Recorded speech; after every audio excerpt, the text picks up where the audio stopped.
In today's video, we're going to be chatting about who I think could potentially dethrone this evil, tyrannical John Cena, save wrestling, and become your new WWE Undisputed Champion. I've got 10 different options for you. We'll talk about their pros, their cons, why they could be a good option, or maybe why they're not. And as always, don't forget to subscribe to this channel, ring the bell for notifications. If you're a wrestling fan, I know that you're going to fall in love with this YouTube channel because we always upload daily wrestling content. And hey, if you are looking for more than just daily wrestling content, come over to the Patreon, patreon.com/SantiZap. Over there, you're going to get so much more extra content like our Raw reviews, SmackDown reviews, and a whole host of different watch-alongs that you get to vote for, all with footage that we can't show here because it would just get blocked due to copyright. Again, link in the description, link in the pinned comment. Let's start the video. Let's start things off by talking about the guy that's going to get the very first opportunity to dethrone John Cena and save all of professional wrestling, Randy Orton. Here's the thing, it was always a matter of time, right? We always knew that eventually we were going to get John Cena versus Randy Orton during John Cena's retirement tour. In fact, many of us fantasy booked John Cena versus Randy Orton to be the very final and last match of John Cena's career, yet here we are. Here's the thing, just because this is the very first match of John Cena's championship reign doesn't necessarily mean that it has to be the very last one.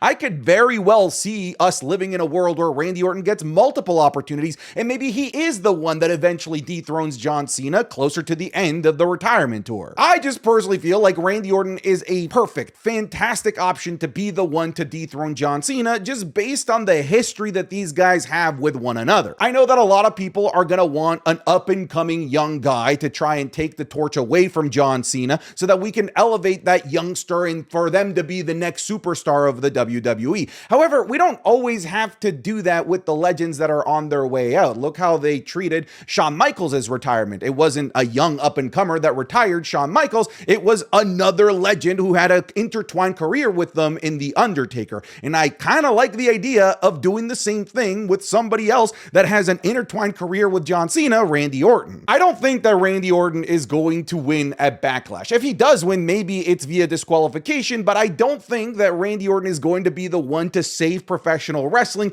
just 1 month into John Cena's reign of terror. But I will say I love Randy Orton's motivations. Not only do I love the history that he has with Cena, but the motivation of him wanting to save the legacy of professional wrestling, which in turn allows him to save the name of the Orton family and everything that they've done for the past 3 generations for professional wrestling, to me, literally makes Randy Orton the perfect person to dethrone John Cena. There are a bunch of other interesting options, but in terms of just giving me the best, like on paper option, I actually genuinely believe that it's Randy Orton. Again, I don't think it's going to happen at Backlash. It might not happen at all, but it could happen somewhere down the line closer to the retirement of John Cena. Let's talk about Seth Rollins. I don't think that this is an option that's being thrown around a lot by the internet conversations, but I think it's a really fascinating one as well. Sure, John Cena and Seth Rollins don't have anywhere near as intertwined a career as Randy Orton does with Cena, but Cena and Rollins certainly go back enough to make this a nice callback as well for fans of John Cena that want to see John Cena's greatest hits throughout this retirement tour. Hell, it's a little bit poetic to go up against the Seth Rollins after Seth Rollins beat John Cena for the title with the involvement of a celebrity after John Cena just won the title with the involvement of a celebrity as well. Holy shit, what if they have a match and both Travis Scott and Jon Stewart? I'm not even going to joke about that because I don't even want to put that out into the universe. But the reason why Seth Rollins is such a fascinating option to dethrone John Cena is because Seth Rollins is a heel, at the very least, based on what WWE wants us to treat Seth Rollins as. However, his motivations, if pointed in the right direction, could absolutely make him a babyface and actually make him the perfect foil to John Cena. Think about it. Right now, Seth Rollins' motivations and what he's trying to accomplish is that he's trying to protect the future of the WWE. He's doing it in a bit of a God complex way where the future goes through him. Well, right now, John Cena is trying to take that past, present, and future away from the WWE. So to me, it makes sense for the guy that's trying to protect the future of the WWE, whether he's a good guy or bad guy in Seth Rollins, to try and protect that future from John Cena walking away with it. I don't think that this Seth Rollins character is so binary and simple as just good guy, bad guy. I do think that his motivations are so fascinating and multi-layered to the point where it really just depends on who he is targeting, because he can take these motivations and target a good person and look like the bad guy, take these exact same motivations without changing anything target a bad guy, and be the greatest hero there is. On top of that, this is a guy that's also going to be in the WWE for the foreseeable future. Not that he needs to be cemented by John Cena or anything like that, but being the one to end John Cena's reign, save professional wrestling, certainly puts Seth Rollins on an upper tier echelon in the WWE. Again, he's pretty much already there. I'm talking about just like an extra notch as well. So in terms of this option, I honestly really like it, but it has to be done right from a story perspective. I don't think that it can be just as simple as what they can do with Randy. Like, it's just, hey, it's a legacy thing. I feel like they need to be a lot more in depth and intricate with the storytelling between Cena and Seth Rollins' faction to make Seth Rollins truly the best available option, but I genuinely think that he is a great option. I think the simplest option that we need to talk about is just Cody Rhodes winning his championship back. Cody Rhodes is the new face of the industry, the new face of the WWE. At some point or another, he's going to come back from vacation, and probably the first thing that he's going to be gunning after is that WWE championship that he very much got screwed out of at WrestleMania. I personally am somebody that liked Cody Rhodes' championship run. I understand, and I feel like there's a strong argument to say why it wasn't great. So I'll never discount those arguments, but I always do believe that Cody Rhodes was better chasing the championship than actually being the champion. So I think that him chasing this John Cena, who is protected by the veil of the final boss and The Rock and the ever dangerous Travis Scott, could make for an interesting chase for whenever Cody Rhodes decides to come back after this short hiatus. I know it's a very simple and honestly a bit of a vanilla option, but I do think that from keeping a simple narrative that doesn't like have to deviate in so many different places, that Cody Rhodes might just legitimately be the best, easiest option on the table. I don't always want them to take the easiest option, but sometimes you just sort of have to take the low-hanging fruit. Sometimes you just got to let 2 + 2 = 4 and not overcomplicate things. And right now, in the scenario that I'm seeing, Cody Rhodes is that 2 + 2 = 4. It would be fascinating if they put themselves in a similar scenario where Cody Rhodes has to once again potentially use the title to dethrone John Cena. Would he be willing to go down that route, that slightly darker path to take out John Cena? By the way, I still think it's weird that he didn't hit Cena with the title, considering we've literally seen Cody Rhodes go down that dark place. He literally like murdered Kevin Owens at the Royal Rumble and pretty much like did a Fortnite emote celebration over him. So I didn't think that hitting John Cena with the title would have been too far-fetched for Cody. But yeah, I don't think that there's much to say here. I think that Cody Rhodes is a very simple, very like rudimentary, to the point, available option that I think pretty much most fans would get behind. Again, not the sexiest option out there, but I think it's one of the more logical ones. We can look at CM Punk, somebody that pretty much their entire career has been the polar opposite to everything that John Cena stands for. He was the polar opposite of John Cena when John Cena was the good guy and CM Punk was the bad guy, and he was the polar opposite of Cena right now as CM Punk is the guy that's the man of the people and the one that's in the WWE trying to give the people what they want. Meanwhile, we got a John Cena that is taking his ball home, and by the way, who was the last guy to try and take the ball home with him? It was CM Punk. The story of John Cena trying to walk away with the championship is not a story that hasn't been done before. It was done before and it's been done well. Then the last time that, in my opinion, it was done really well, it was with CM Punk back in 2011 when he defeated John Cena for the WWE Championship at Money in the Bank 2011 and walked away with the WWE, taking away all that legacy and history that the title had. And funny enough, WWE did exactly what John Cena said that WWE would do, that they would just create a new title. And they created a new title and they gave it to Rey Mysterio, who won a tournament, and then John Cena took it away from Rey Mysterio literally 2 hours later. But we knew, us fans, when that championship was awarded to Rey and John Cena, that it wasn't the real championship, that somewhere out there, CM Punk was the real champion. And that's what John Cena wants to do. He wants to take away the real championship and make it so that whatever championship WWE decides to implement will never be seen as the real one. And that is a great way to ruin wrestling and take the history away of the sport that we love. So it would be a nice counterbalance and honestly a bit of a world turned upside down, which this entire John Cena heel run feels like an upside down episode of the Twilight Zone or Freaky Friday the movie. So let's turn this upside down as well and have John Cena be the one that's trying to walk out of the WWE with the title and have CM Punk be the one to try and stop him. Here's the thing, the story didn't go in the direction of the good guys the first time around, as John Cena did lose that match and CM Punk did walk out with the championship.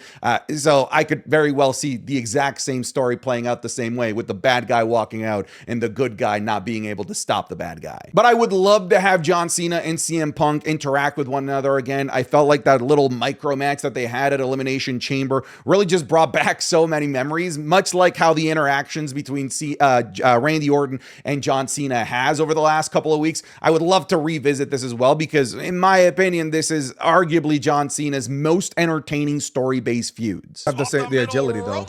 Oh my God! Oh my God! Oh, white noise. Oh, on the hardest part of the ring. Bro, what the hell? What the hell is that? That, folks, was a sneak peek of this week's Wrestling is Cool Match Club, available exclusively on patreon.com/SantiZap. The theme of this week is nothing but 5-star matches. So we'll be looking at the Lucha Brothers, Penta and Rey Fenix taking on Laredo Kid and Hijo del Vikingo from AAA in 2021. Shawn Michaels versus The Undertaker in a Hell in a Cell match at Bad Blood 1997. Shuri and Utami from Stardom back in 2021. Kenny Omega versus Rey Fenix from AEW Dynamite also in 2021. And we're looking at the Intercontinental Championship Classic between Gunther and Sheamus at Clash at the Castle 2022. You'll be getting this and more, like the Raw review, SmackDown reviews, all the PLE reviews, the podcast 3 days early, and a whole host of extra other pieces of content that never get uploaded here to YouTube because they would just get blocked due to copyright. So go check it out, patreon.com/SantiZap. I'm confident that if you try it even for just 1 month, that you will fall in love with it. If you're already a patron, thank you so much for your support, but now let's get you back to the video. You might be shocked to see me have Sami Zayn on here, but I believe that Sami Zayn is a really, really interesting option. You guys have heard me not be a huge fan of Sami Zayn's current character, where he is dunking on Seth Rollins for aligning with Paul Heyman, even though Sami Zayn literally did the exact same thing a couple of months ago for Survivor Series War Games. But I still think that that character is actually perfect, not to go up against Seth Rollins, but to go up against John Cena. Because Sami Zayn, at his core, has always been a character that's trying to make the other person see the wrong of their ways, trying to make that person see the light, especially if they were part of seeing the light at one point or another. And there isn't any more of formerly seeing the light. I mean, he pretty much was the light in John Cena, who's now turned to the dark side. So a character like Sami Zayn, who is going to scream and claw to make John Cena see the error of his ways, might be exactly the character that John Cena needs to go up against. I firmly believe that Sami Zayn is an unbelievably good professional wrestler, but sometimes they take his character and point it in the wrong direction. But if they take this same character and point it in the direction of John Cena, he might be the best available option here. It would also be a fun callback to John Cena giving Sami Zayn his first opportunity on the main roster, an opportunity where Sami Zayn was so excited that he dislocated his own shoulder. It's a pretty wild story. If you haven't seen that, definitely look it up on YouTube if you haven't seen that before. So you could tell a story of John Cena who's ready to walk out of the WWE with everything and anything that matters to fans and wrestlers and history buffs of the sport. And then a Sami Zayn that wants to make John Cena see the light, because it was John Cena that first gave him that opportunity with the United States Championship Open Challenge. He wants to make him see the light so that John Cena can retire the right way, as a good guy, as a man of the people. And honestly, out of all of the characters that we've talked about, the best available character to make John Cena see the wrongdoings of the way that he's gone about becoming champion and his change and distaste towards the fans, it is Sami Zayn. And honestly, that would be fucking awesome if Sami Zayn became the WWE Undisputed Champion, because so many people, when it comes to the Sami Zayns of the world and some of those that are like in the main event, but like not the Cody Rhodes of the world, people are always kind of pointing them towards the World Heavyweight Championship. It'd be a pretty awesome and kind of crazy change of pace to have somebody like Sami Zayn instead win the biggest prize of them all, the Undisputed Championship. I've seen a lot of people throw out the name of AJ Styles, and honestly, I think that people just throw out this name because you just want to see John Cena versus AJ Styles again before John Cena retires. And honestly, I can't fault you. John Cena versus AJ Styles is one of my favorite feuds of the 2010s. Granted, there wasn't a lot to love from the 2010s, but John Cena versus AJ Styles absolutely was one of those things to love. But I don't know that AJ Styles Styles is the correct character to be carrying the torch of the history of the WWE, considering he didn't even really make his name or history in the WWE to begin with. Like I said, I think more than anything, people just want to see AJ Styles versus John Cena. And let's just be honest about it. You want John Cena versus AJ Styles in Paris, right? You wanted a clash in Paris, don't you, Squidward? I know you do. But I think that this would just be a best showcase, a best of, a cool retrospect of John Cena's feuds, of the who's that he's taken on. And this would be a great callback to that fantastic feud of the 2010s to do it right before John Cena retires. But out of all of the options that we've talked about here, I don't think that AJ Styles is honestly a viable option. Don't get me wrong. Again, I want to reiterate, I desperately want to see AJ Styles versus John Cena one more time. Okay, so this is a little bit different because if you look at the title of this video, it's who will dethrone John Cena and save wrestling.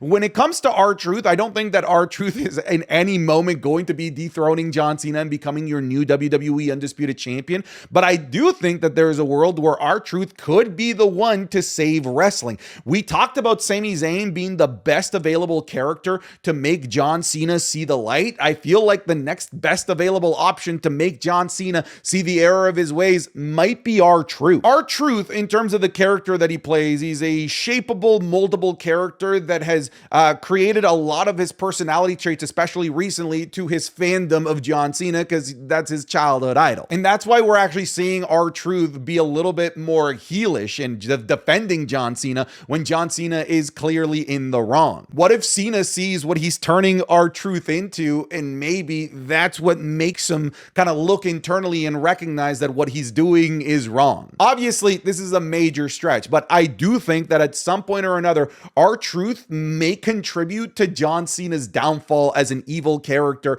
as this evil Sith Lord atop of the WWE, albeit not in the traditional way of pinning Cena 1, 2, 3. So when we were talking about Randy Orton, we talked about how, you don't always need to feed the living legend towards a younger talent, that you can just feed them to another legend like they did with Shawn Michaels and The Undertaker. But what if you do want to make a new star here? I think Braun Breaker, out of all of the young stars that you can make, I think that feeding John Cena to Braun Breaker isn't the worst idea. One of the hesitations that I have with having these up-and-coming talent be the ones to end the career of these legends is that sometimes that might be a bit way too much weight to burden. I mean, we saw what happened with Austin Theory, where after defeating John Cena at WrestleMania, he crumbled. We saw what happened with Solo Sikoa. After beating John Cena, he did nothing with it. Sure, they turned him into the tribal chief afterwards, but I don't think that it was anything off of the back of defeating John Cena. Braun Breaker, on the other hand, I do think that he can bear the burden of retiring a legend like John Cena, because it's very clear that this guy already has the tools to become the next face of the WWE. It's not as if he could become the next face of the WWE if he beats Cena. I think he's already on his way to become the face of the WWE, and having him beat Cena could just accelerate that. And if Braun Breaker is walking around as the WWE Undisputed Champion, there's a Seth Rollins right there that might look at that and not necessarily be okay with the future arriving way faster than he had anticipated. Remember when Randy Orton won the World Heavyweight Championship and he was celebrating with Triple H and Batista, and Triple H did the thing, and then that started the feud between Randy and Triple H? Maybe this is how we get the catalyst going for Braun Breaker versus Seth Rollins for a WrestleMania match. I will say, I wouldn't want Braun Breaker to be John Cena's retirement match. That I wouldn't want to see. But if you told me that Braun Breaker is going to be the one to take the title away from Cena, I don't think that I would fight you on it. I think I'm fine with that. We can talk about Drew McIntyre as an option here, but the way that WWE has booked Drew McIntyre recently tells me that this probably isn't in the cards anytime soon. If we were talking about Drew McIntyre, I don't know, about 12 months ago, then, oh, hell yeah, I think that we could get on board with this. But right now, Drew McIntyre is busy and has his hands full in the United States Championship picture, so it's a little bit difficult to try and believe that all of a sudden he's just going to break away from that and go after John Cena and dethrone him for the Undisputed Championship. There's also a lot less history between Drew McIntyre and John Cena. Again, there isn't none, but there isn't like this copious amount of history. But I do think nonetheless that this is a feud that I want to see between John Cena and Drew McIntyre. This is one of the feuds that I think pretty much everyone fantasy booked at one point or another to be part of John Cena's retirement tour. However, I think that most of us were booking invoking that before John Cena, one, became heel, and two, became undisputed champion. But even with those two things, I would love to see a world where Drew McIntyre guns after Cena, but I don't see Drew McIntyre being the one that saves professional wrestling. I feel like this is another option that's pretty low, but I've been seeing a lot of people throw around the name of LA Knight. We do have a little bit of backstory between LA Knight and John Cena, dating back to John Cena's last babyface run in the WWE that was like quasi semi full-time, and John Cena was one of the reasons that helped LA Knight get over. But I'm gonna be honest, I think LA Knight was over without John Cena either way. But LA Knight is somebody that is taking major steps forward. He is the person that gets the biggest pop of the night on Friday Night SmackDown, and I think that a lot of people see him as somebody that could be gunning after world championships after the dust settles from this United States Championship feud. However, I do think that somebody like LA Knight is best suited going after the big gold as opposed to intertwining himself in this story with John Cena. So I like where people's heads are at, but I would probably shoot this down. I'm not the biggest fan of this, but I do want to see LA Knight going after world gold sometime soon. But let's be honest, the real person that should dethrone John Cena and save all of professional wrestling is El Grande Americano. Gracias. All right, folks, thank you so very much for watching today's video. Again, this is your opportunity to leave me your opinions in the comments down below. I'll see you guys in the next one. Take care. Goodbye. Get out of here.